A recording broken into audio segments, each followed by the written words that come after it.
Chers amis du Pas dans les Pieds, bonjour.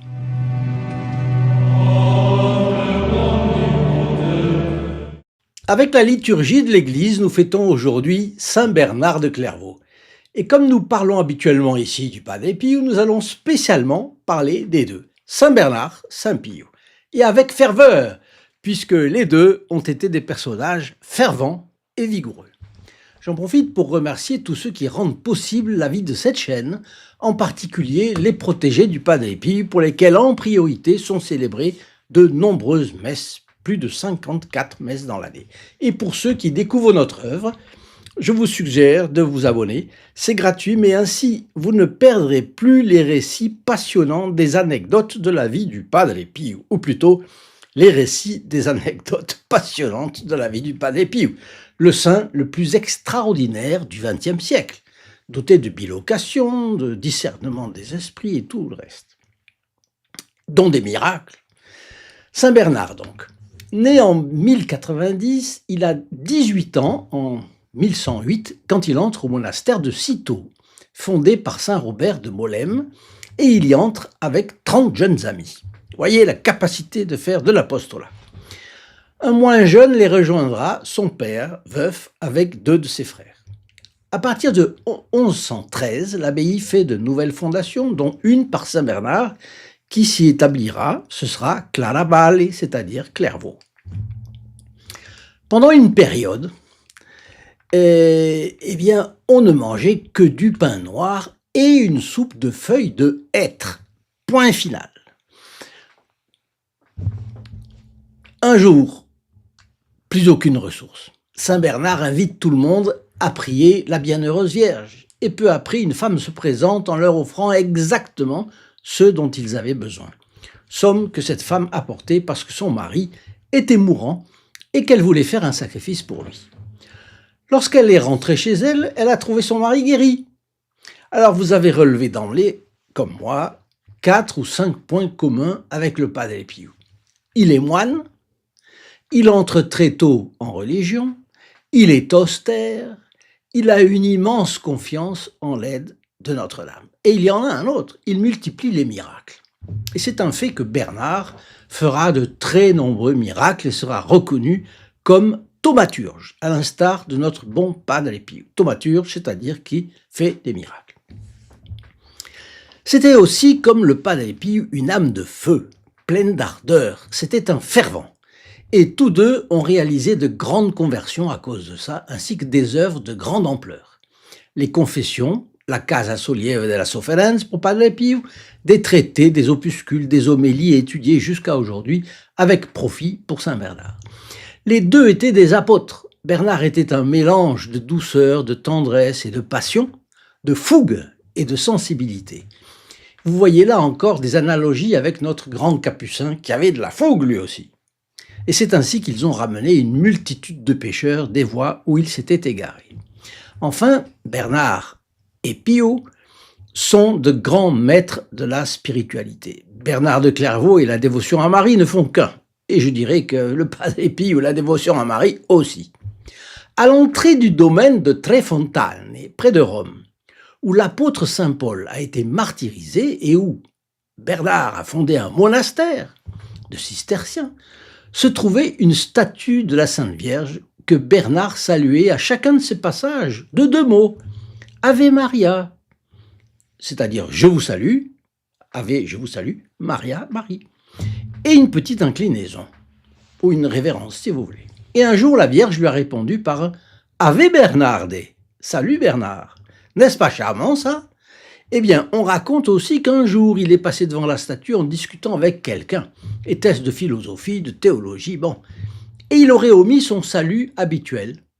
Et de la statue, on aurait encore entendu « Ave Bernarde », « Salut Bernard », qui avait oublié ou qui n'avait pas eu la présence d'esprit de saluer la Sainte Vierge. Bernard a magnifiquement chanté les louanges de Marie dans une homélie devenue célèbre. Il commente le verset de l'évangile de Saint Luc, chapitre 1, verset 27. Et il dit, le verset de l'évangile s'achève ainsi. Et le nom de la Vierge était Marie. Disons quelques mots à propos de ce nom, Marie, que l'on traduit par étoile de la mer, et qui convient à merveille à la mer restée vierge. Oui, on la compare à un astre, et rien de plus juste. Comme astre, sans être altéré, émet son rayon, ainsi, sans lésion intime, la Vierge met au monde son Fils. Le rayon n'amoindrit pas la clarté de l'astre, pas plus que le Fils ne diminue l'intégrité de la Vierge. Oui, elle est cette noble étoile issue de Jacob, dont le rayon illumine l'univers entier, dont la splendeur étincelle sur la cime et pénètre jusqu'aux ombres profondes, dont la chaleur répandue sur la terre réchauffe les âmes plus que les corps, mûrit les vertus et consume les vices. Oui, et le nom de la Vierge était Marie. Elle est cette brillante et merveilleuse étoile qui se lève glorieuse et nécessaire au-dessus de cet océan immense dans la splendeur de ses mérites et le rayonnement de ses exemples. Ô toi, qui que tu sois, qui dans cette marée du monde te sens emporté par la dérive parmi les orages et tempêtes, plutôt que sur la terre ferme, ne quitte pas des yeux les feux de cet astre si tu ne veux sombrer sous la bourrasque. Quand se déchaînent les rafales des tentations, quand tu vas droit sur les récifs de l'adversité, regarde l'étoile, appelle Marie. Si l'orgueil, l'ambition, la jalousie te roulent dans leurs vagues, regarde l'étoile, crie vers Marie. Si la colère ou l'avarice, si les sortilèges de la chair secouent la barque de ton âme, regarde vers Marie. Quand, tourmenté par l'énormité de tes fautes, honteux des souillures de ta conscience, terrorisé par la menace du jugement, tu te laisses happer par le gouffre de la tristesse, par l'abîme du désespoir, pense à Marie. Dans les périls, les angoisses, les situations critiques, pense à Marie, crie vers Marie. Que son nom ne quitte pas tes lèvres, qu'il ne quitte pas ton cœur, et pour obtenir la faveur de ses prières, ne cesse d'imiter sa vie. Si tu la suis, tu ne t'égares pas. Si tu la gardes en ta pensée, tu ne chutes pas. Qu'elle te tienne, tu ne tombes pas. Qu'elle te protège, tu ne crains pas. Sous sa conduite, tu ne te fatigues pas. Grâce à sa faveur, tu touches au port. Et voilà comment tu éprouves en toi-même combien se justifie la parole. Le nom de la Vierge était Marie. Magnifique. Je fais une parenthèse qui va vous intéresser. La chaîne Sur les pas du Padre Pio est une œuvre de combat spirituel pour que l'Église soit un phare d'espérance dans le monde. C'est un apostolat porté par l'exemple du Padre Pio qui, par ses prières et ses charismes, a ramené d'innombrables âmes à Dieu. On estime qu'il a confessé 5 millions de personnes en 61 ans. Notre objectif est aujourd'hui de diffuser sa présence consolatrice dans les foyers et de ranimer la ferveur spirituelle en offrant des outils concrets comme ses photos, ses chapelets, ses livres de prière, afin que chacun puisse redécouvrir la joie de la confession et le réconfort qu'il procure. Mais un défi majeur l'entrave, cette chaîne. L'indifférence, faire bouger l'apathie générale est sans doute la plus grande difficulté qu'elle rencontre. Cette apathie, cette indifférence, elle est issue en définitive de l'égoïsme qui fait que trop peu de personnes se sentent motivées à consentir un petit sacrifice pour le Padre Pio. Or, pour continuer à offrir gratuitement ce matériel essentiel, nous avons besoin de votre aide. Comment ? En soutenant financièrement nos actions. Votre générosité permettra de couvrir les coûts de publication et d'envoi du matériel d'ordre spirituel. Chaque don ponctuel, même minime, est un acte de charité qui nous permettra de poursuivre notre mission. Et puis 2, en devenant un protégé du Padre Pio. Véritable famille d'âmes unies par la foi et la confiance, le groupe des protégés du Padre Pio nous assure la pérennité de cette œuvre grâce à l'établissement d'un plan d'action stable. C'est ce plan d'action stable qu'il est indispensable de développer pour assurer la viabilité de nos projets. En retour, les protégés du Padre Pio participent à toutes les grâces que le bon Dieu donne à cette chaîne par l'intermédiaire du Saint Capucin. Pour en savoir plus sur notre mission et les gestes militants que chacun peut faire à nos côtés, visitez notre site www.st-padre-pio.fr. Je reprends donc Saint Bernard. Eh bien, il est aussi l'auteur d'au moins les dernières paroles du Salve Regina. O clemens, o pia, o dulcis Virgo Marie, ô clémente, ô pieuse, ô très douce Vierge Marie. Alors, un autre point encore rapproche le Padre Pio de Saint Bernard, l'élévation d'âme. En ce qui concerne Saint Bernard, un père spirituel a dit à quelqu'un qui l'interrogeait, « Saint Bernard, grand, austère, sublime, le saint français par excellence. » Et en dépit de son désir de vivre loin du monde, Bernard a été constamment sollicité par d'autres abbés, par des dignitaires de l'Église, par des cardinaux, des évêques, des souverains.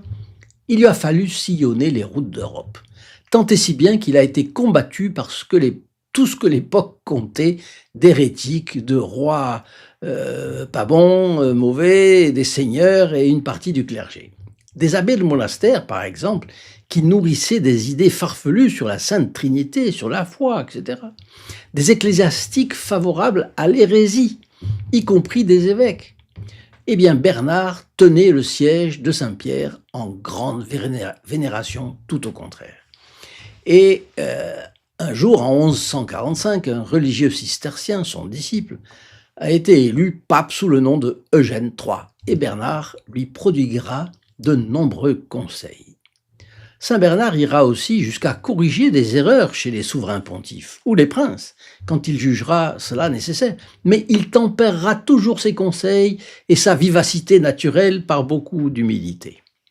Après la mort d'Honorius II, en 1130, deux groupes différents de cardinaux ont élu chacun un pape. Vous imaginez la situation. Saint Bernard prendra avec fougue la défense du pape contre l'antipape. Lors du synode d'Étampes, Bernard fait reconnaître Innocent II, qui se réfugie en France, donc, comme pape, et qui se réfugie en France, et la ville de Rome était sous le contrôle des partisans de l'antipape Anaclée, donc il pouvait se faire tout simplement tuer. Pardon. L'empereur germanique reconnaît aussi Innocent II dans la foulée, et conduit une expédition pour installer le pape à Rome, en 1133. Bernard les y accompagne, participe au concile de Pise et rallie au pape toutes les provinces d'Italie. Et à cette occasion, il opère pas mal de miracles. Mais ce n'est qu'avec la mort de l'antipape que le deuxième concile œcuménique du Latran met définitivement fin au schisme. Vous voyez qu'il a lutté contre les hérésies, contre les schismes, etc. C'était un théologien de combat. Et il s'est opposé à de nombreux hérétiques, même très virulents. Abélard, le fameux, était un esprit brillant, professeur d'université. Ce docteur a reçu en 1114 la régence de l'école cathédrale de Paris, et sa réputation était devenue prodigieuse. Mais son enseignement comportait de fausses doctrines auxquelles il ne voulait pas renoncer. Aussi Bernard le fera-t-il condamner par le concile de Sens. L'hérésie faisant de grands progrès dans le sud de la France, Bernard est intervenu aussi là, pour réfuter les mauvaises doctrines et accompagner en Languedoc le légat du pape Eugène III, ce pape qui avait été son disciple donc dans l'ordre des cisterciens. À la fin du XIe siècle, la première croisade, aussi, c'est encore un autre domaine, avait eu pour but de libérer le tombeau du Christ à Jérusalem et d'obtenir la liberté de circuler pour les pèlerins chrétiens. Mais le comté d'Édesse tombe aux mains des musulmans en 1146, mettant en péril le royaume franc de Jérusalem. Le pape Eugène III demande à Bernard de prêcher la deuxième croisade. Il prend la parole le jour de Pâques, le fameux 31 mars 1146, devant une foule réunie au pied de la colline de Vézelay, et il invite les chevaliers à l'humilité, à l'obéissance et au sacrifice, trois choses qu'ils n'auront malheureusement pas toujours. Il prêche aussi dans ce qui est aujourd'hui l'Allemagne, et puis le roi de France et l'empereur partent à la croisade. Il a donc eu une vie à l'activité absolument débordante, s'épuisant à la tâche.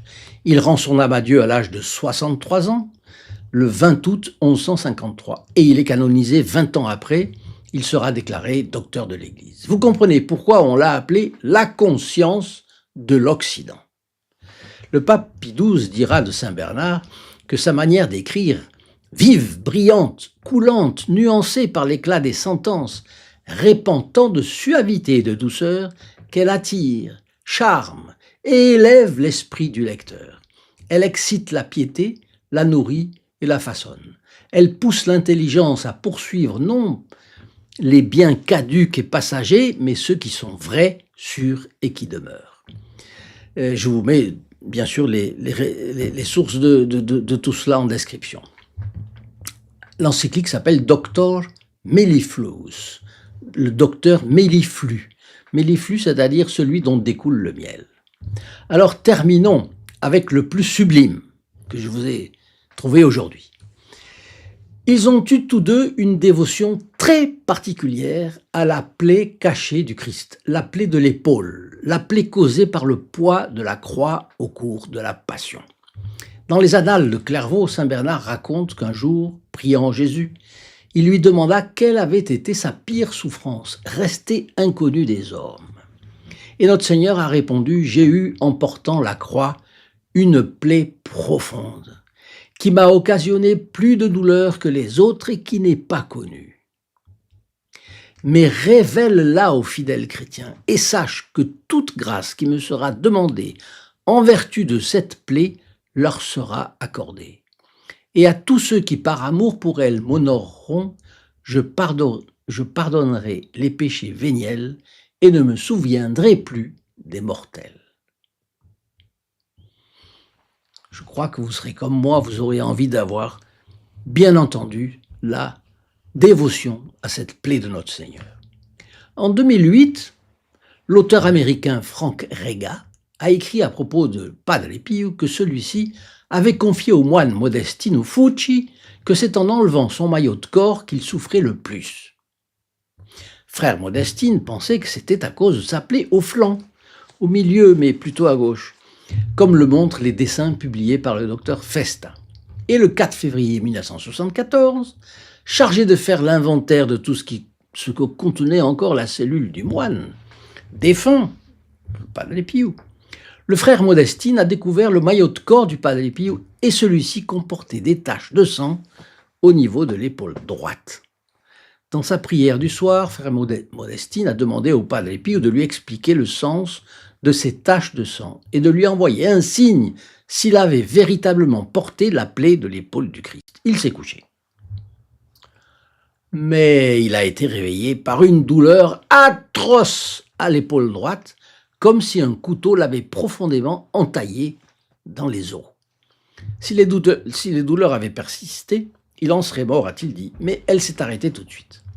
Sa cellule s'est remplie d'un parfum céleste, signe de la présence spirituelle de Padre Pio, ça il le savait, et le frère a entendu une voix disant « Oui, voilà ce que j'ai souffert ».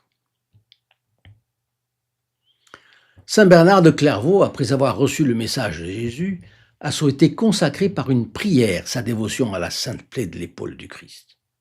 Et voilà cette prière, je vous la confie. Bien-aimé Seigneur, très doux agneau de Dieu, moi, pauvre pécheur, j'adore et vénère la très sainte plaie que vous avez reçue à l'épaule en portant au calvaire la très lourde croix qui laissa découvert 3 de vos saints os, occasionnant une immense douleur. Je vous supplie, en vertu des mérites de cette plaie, d'avoir pitié de moi en me pardonnant de tous mes péchés mortels ou véniels, en m'assistant à l'heure de ma mort et en me conduisant dans votre heureux royaume, ainsi soit-il. Bien que ces 2 mois n'aient vécu à plusieurs siècles d'écart, de nombreux traits les rapprochent, on l'a vu ensemble, et pour finir, la sainteté, c'est-à-dire la pratique des vertus chrétiennes à un degré héroïque. Saint Bernard de Clairvaux, priez pour nous. Saint Padre Pio de Pietrelcina, priez pour nous. Chers amis, à très bientôt, à notre prochaine vidéo. Au revoir. In nome del Padre, del Figliolo e dello Spirito Santo, e così sia. Sia lodato Gesù e Maria.